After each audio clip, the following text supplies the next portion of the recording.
Hey everybody, it's Jason Blaha here, and once again it's time for another workout.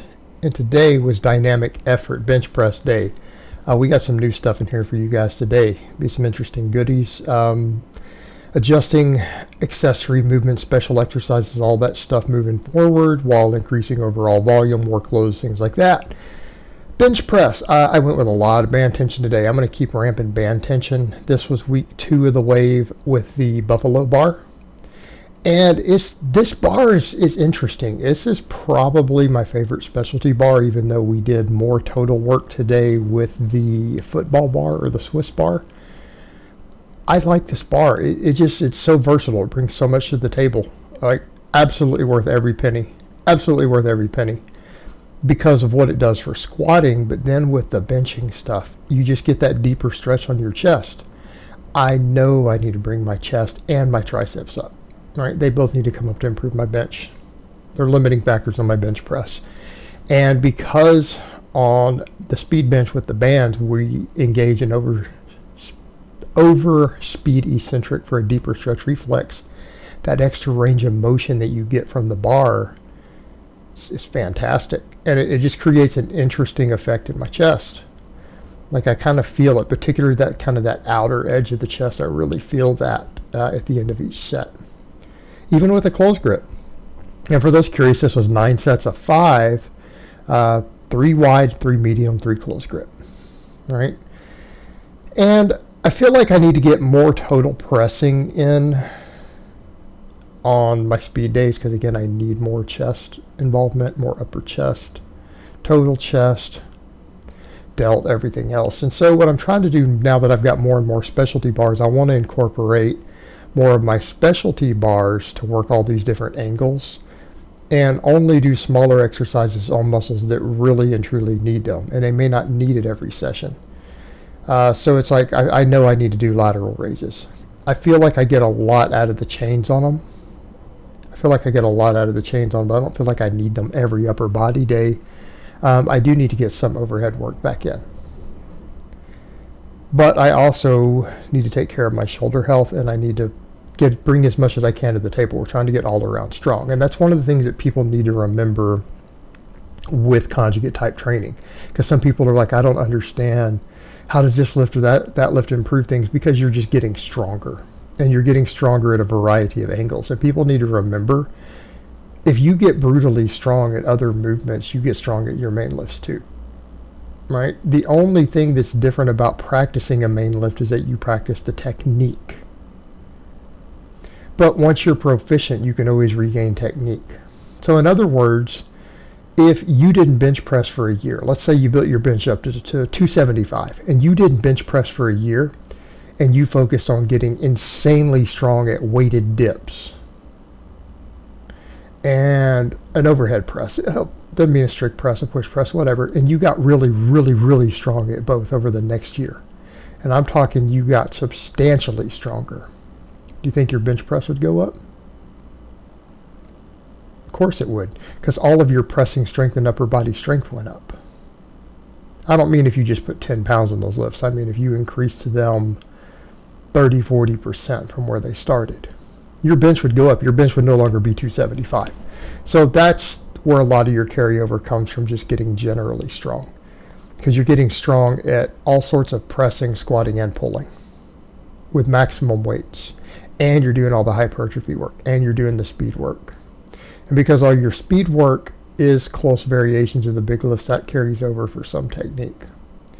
So I decided to do the standing press with the football bar. I couldn't even go heavy. These were awkward. And this is an interesting lift. Now, one of the things that's interesting about it is that it forces you to do something that you don't want to do with a barbell, right? Every time you get under barbell, what's the worst thing you can possibly do?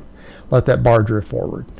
When you are in an overhand grip position, you want to destroy your rotator cuffs, you want to need a shoulder surgery, that's the way to do it. Let that bar drift 5 inches forward, 6 inches forward regularly. Like when you see people get in the Smith machine and do that and they're laid back on one of those incline benches. You talk about guys who are going to need a shoulder surgery, there you have it. this forces you into that position. But because it does it at the hammer grip, it changes that external rotation and internal rotation of the shoulder. It changes the rotation of the shoulder into a safer position. And it forces you not only to have to deal with the awkward load and to lay back more, it lights your upper chest up. Your upper chest has to get the weight started. And then it's triceps and everything and shoulder and all of that that locks it out. And because it's this awkward big lift standing, like this was an interesting effect. Like I noticed my upper chest and my front delts and everything felt just like they do on an incline. Like in terms of how much activation I felt, it felt like an incline. But I felt like I got a lot of the standing benefits that you get out of an overhead press, and then my shoulders and everything else. It's an interesting lift. I think it's one I want to work on. Now, I'm a little weak at it right now, but if I come train it, say, every dynamic day, I think it's a good exercise. That's a good supplemental lift. And because I need more delt, more chest, all that stuff, I think it will be fine on my speed day. I want to play with it a little bit.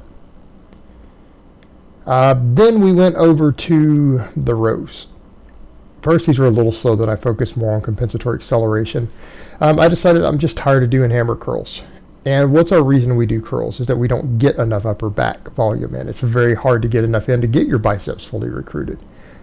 Right? Guys who do large volumes of this stuff still have good biceps. It's when you struggle to get enough workload. And I feel like my biceps are getting so much secondary stimulation with all these different bars. I can actually feel my biceps on things. So I'm not as worried about all that. I've started, when you look at a lot of even the data, the only time that people don't get the best bicep growth from things like the rows and all this stuff is what? When they only do like 5 or 6 sets, right? Even Schoenfeld's data show that he cut it off there for a reason, because he knew it would happen. So I decided to do 10 sets of 10, and I'm going to work on compensatory acceleration. Also, because of the neutral grip, there is more bicep activation. So I feel like if I do this on these days, it doesn't mean I'm not going to not do some hammer curls. And I'm going to start messing with pull-ups with this neutral grip also, which usually peak the EMG data, at least for biceps. They beat curls. I'm going to get real strong on the neutral grip pull-ups, just like I used to be on the underhand grip, because it doesn't aggravate my connective tissue. I'm going to start doing that on my max effort days. Get real strong at weighted pull-ups, and then do a ton of volume with these chest-supported rows towards the end of the week. This will handle a lot of my rear delt, my upper back, bicep, brachialis, all that stuff. But I did 10 sets of 10. So this wasn't like a little low volume. I mean, this is a lot of volume. I mean, we're getting into ridiculous volume territory. But because this is a supplemental lift that I'm using to build multiple muscles, I think it's fine. And if I'm worried about some of the shoulder, I can always do some face pulls with bands later today during a second workout when I do my abs and stuff. So again, I felt like I got a lot of work in here. Got a lot of work in with doing 10 sets of these. Now, this combined with the overhead pressing, I feel like this gave me enough shoulder work for today. But come my max effort day, because I'm not going to do overhead work, I will continue to do laterals. Right? Just throwing in a few sets of good heavy chain laterals to make sure that side head and the upper trap and everything get worked would be a good idea on that day. But I feel like today, because my training loads are so high and really I got so fatigued in my shoulders from doing the overhead work, that's all I had in terms of those things. But again, the 10 sets, because what we're dealing with is the volume threshold. Like ultimately with a lot of these movements, when a compound movement like this doesn't bring up some of the smaller muscles, it is a volume issue. We're just simply not getting enough training volume in. But because of the easy recovery nature of the chest supported row, right, these are very easy to recover from. And because you are pulling from a dead stop,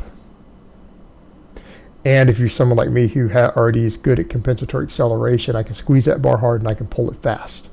I may even pad that a little more so that I can just pull it faster. I put a rubber piece over there just so I worry about the bottom banging on the metal on the bottom of that bench, because the bottom of that bench is metal. I don't want to chip my bar up. So I might even wrap those, and if I wrap those 2 points, and I think that's what I'll do next time, I'll feel more comfortable just going ahead and hitting it harder. That's what she said. And I think that will work a little bit better. And so again, if I get compensatory acceleration in, I will guarantee that I get better bicep and rear delt involvement. And again, we know that based upon studies on compensatory acceleration. And especially from the dead stop, I think that will actually be adequate for now. I think that'll be adequate for now. Because interestingly enough, when I start messing with stuff like the football bar, I notice I feel all that stuff even in my biceps and brachialis. I think it's because there's so much support going on there that they are being hit. But the 10 sets of this, I think, will still give me enough training volume to see some growth in that area all through the arm. And the extra grip work and everything else involved, I think it'll be fine. Plus, people say, what about stretch overload? I get the stretch on the farmer's carries too. You guys forget, I do farmer's walks 3 or 4 days a week. I do loaded carries 3 or 4 times a week with 150 pounds in each hand. So again, I'm getting a good amount of stretch and everything on all those muscles there. So that actually helps with my traps and biceps and other stuff. Then I wanted to work on these today, but these were so easy. When I grabbed the blue band, I hit 20 reps. I'm just like, that was not that challenging. I need more weight. So I had to mess around with it, right? Trying to find the right band tension. And the second one is really hilarious. They're flopping around, hitting me in the face because I used 2 of them and only did them like a long ways.